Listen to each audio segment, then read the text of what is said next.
Et à la une de l'actualité, Mélodie, la visite du grand rabbin de France à Strasbourg aujourd'hui.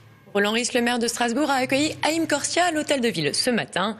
Le grand rabbin de France s'est déplacé pour rendre hommage à Georges Loinger, grand résistant alsacien qui a permis le sauvetage de plusieurs centaines d'enfants juifs lors de la Seconde Guerre mondiale. Le grand rabbin de France a profité de l'occasion pour proposer des moyens de lutte contre l'obscurantisme. Selon lui, envoyer des curés, des rabbins et des imams dans les écoles pourrait permettre à chacun de mieux connaître l'autre.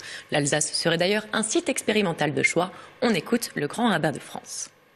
Dans le cadre du Concordat, où il y a une plus grande proximité entre l'école et les cultes, on peut peut-être lancer cela en termes expérimentaux à Strasbourg et voir si on peut l'étendre à la France. Mais c'est une proposition très sérieuse. J'en ai parlé la semaine dernière à la ministre de l'Éducation nationale, que dans les écoles, toutes les écoles, on envoie des prêtres, des pasteurs, des imams et des rabbins pour simplement parler, montrer, de sorte que un juif, un catholique, un protestant, un musulman ne soit pas un fantasme qu'on ne connaît pas, mais une réalité, une personne qu'on rencontre. Moi, à mon époque, je commence à pouvoir dire à mon époque, quand on joue au foot, on était tous ensemble. Mais on se connaissait, on n'était pas un mythe. Maintenant, vous avez des écoles où vous ne rencontrez jamais un petit musulman, vous ne rencontrez jamais un petit juif, où il y a une sorte de ségrégation de facto, même si elle n'est pas déjurée, évidemment. En France, c'est pas possible, mais de facto, les gens se rassemblent. Et c'est pas possible d'être fermé à la réalité de ce que vit, de ce qu'est l'autre. Et donc, cette idée de rencontre me semble à la base du pacte républicain, de l'engagement républicain qui est le nôtre, d'être tous des éléments, des métaux qui vivent ensemble et qui se fondent dans un creuset qui s'appelle la France. Et vous retrouverez tout à l'heure dans le JT Eurométropole l'interview de Georges Loinger, ce grand résistant alsacien qui s'est vu remettre la médaille d'honneur de la ville de Strasbourg ce matin. Les syndicats représentatifs de la centrale de Fessenheim ont refusé aujourd'hui de rencontrer le délégué interministériel à la fermeture de la centrale.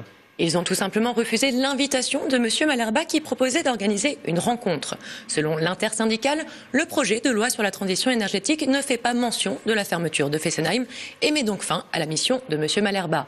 Les syndicats déclarent avoir noté que ce n'est pas l'État, mais EDF qui décidera de la stratégie à suivre. Ils demandent donc la suppression de la fonction du délégué interministériel qui a suffisamment coûté d'argent selon eux. Et à Strasbourg, des eurodéputés du Parlement européen ont adressé une lettre à Roland Ries pour se plaindre de la hausse des tarifs hôteliers pendant leur session. Comme chaque année en octobre, le projet de budget de l'Union européenne est une nouvelle occasion pour certains eurodéputés de remettre en cause le siège du Parlement européen à Strasbourg. Jusqu'ici, ils se plaignaient du temps et du coût de transport entre Bruxelles et la capitale alsacienne. Sauf que cette fois, il énonce également les conditions d'accueil. Certains eurodéputés estiment que les tarifs d'hôtel explosent pendant les sessions parlementaires et qu'ils sont devenus, je cite, une ressource otage.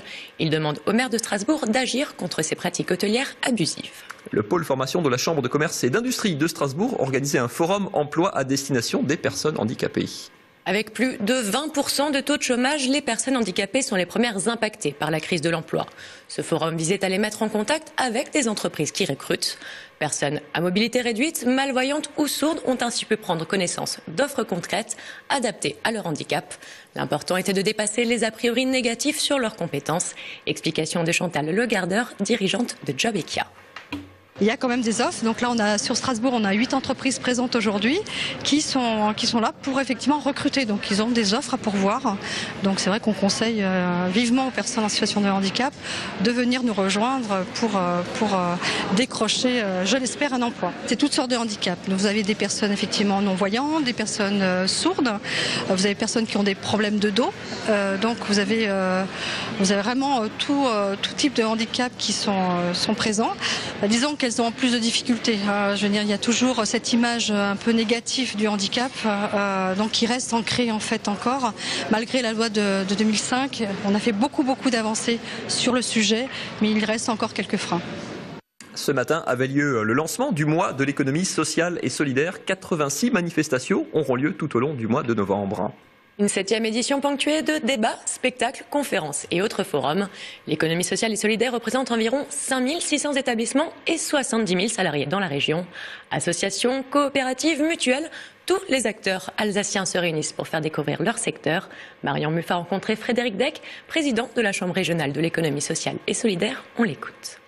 Ce sont aussi des valeurs économiques de partage, c'est-à-dire que ce sont à la fois des emplois et non délocalisables et une économie qui réinjecte une partie de ses bénéfices dans l'économie régionale et que nous ne la distribuons pas à des actionnaires ou à des structures diverses, ce qui permet d'avoir une économie régionale un peu plus construite. Ça concerne tout le monde. Tout le monde croise dans sa journée une structure de l'économie sociale et solidaire sans le savoir, puisque comme la famille est très grande, ça peut être de l'association de quartier jusqu'à la personne qui vient aider vos parents, vos grands-parents à domicile, comme une partie du secteur bancaire ou une partie des mutuelles de santé auxquelles beaucoup d'entre nous, beaucoup d'Alsaciennes et d'Alsaciens sont clients.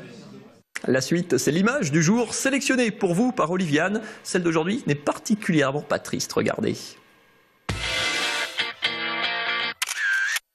Étonnante image du jour, on avait bien reçu le communiqué et 20 minutes l'a confirmé avec cet article. Mulhouse accueillera demain le 43e tournoi international de natation naturiste. La photo de 20 minutes est-elle tirée du site de la Fédération de naturisme qui n'explique pas pourquoi les premières nageuses sont peintes en blanc.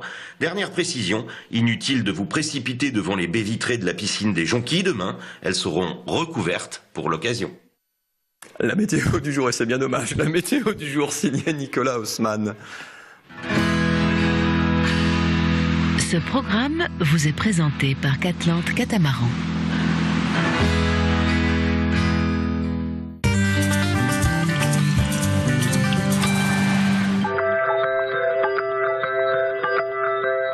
Salut à toutes et à tous, bienvenue sur Alsace 20, la chaîne Alsace. J'ai de bonnes nouvelles à vous annoncer pour ce week-end qui s'annonce particulièrement sympathique. Alors il est vrai que nous aurons, tout comme cette journée de vendredi matin, la tête dans le brouillard, notamment du côté alsacien. En revanche, outre-Rhin, dans le bas de Wurtemberg, les éclaircies seront déjà un peu plus présentes et plus généreuses encore. Si vous vous trouvez à Bâle, les températures fraîches, très fraîches même, regardez, 4 degrés sont attendus dans le Haut-Rhin, 3 degrés sera la valeur minimale pour le canton de Bâle, comptez 5 degrés en moyenne dans le nord de l'Alsace, de Strasbourg à Lauterbourg, en passant par Saverne, 5 degrés également à Baden-Baden et Karlsruhe, et puis 7 degrés qui sera la valeur maximale pour Fribourg. L'après-midi, les cieux devraient se dégager. C'est d'ailleurs à Fribourg et à Bâle que le soleil se montrera le plus généreux. Partout ailleurs, il y aura un léger voile nuageux, mais les éclaircies seront quand même bien présentes. Les températures plutôt douces l'après-midi, avec une valeur maximale de 16 degrés à Baden-Baden et Karlsruhe. Partout ailleurs, il faudra s'attendre à une moyenne de 15 degrés. Alors à quoi s'attendre pour cette journée de dimanche? Elle s'annonce particulièrement rayonnante et des températures plutôt agréables, en tout cas très douces. Il faudra compter 16 degrés, ce sera la température minimale dans le Bas-Rhin, 17 dans le Haut-Rhin, 17 également dans le canton de Bâle, et puis 18 qui sera la valeur maximale pour Baden-Baden et Karlsruhe. Alors nous embrassons les Enguerrands ce samedi 25 octobre. Le soleil se lèvera à 8h03 pour se coucher à 18h21. Je vous retrouve demain pour la météo. Je vous souhaite un excellent moment sur Alsace 20.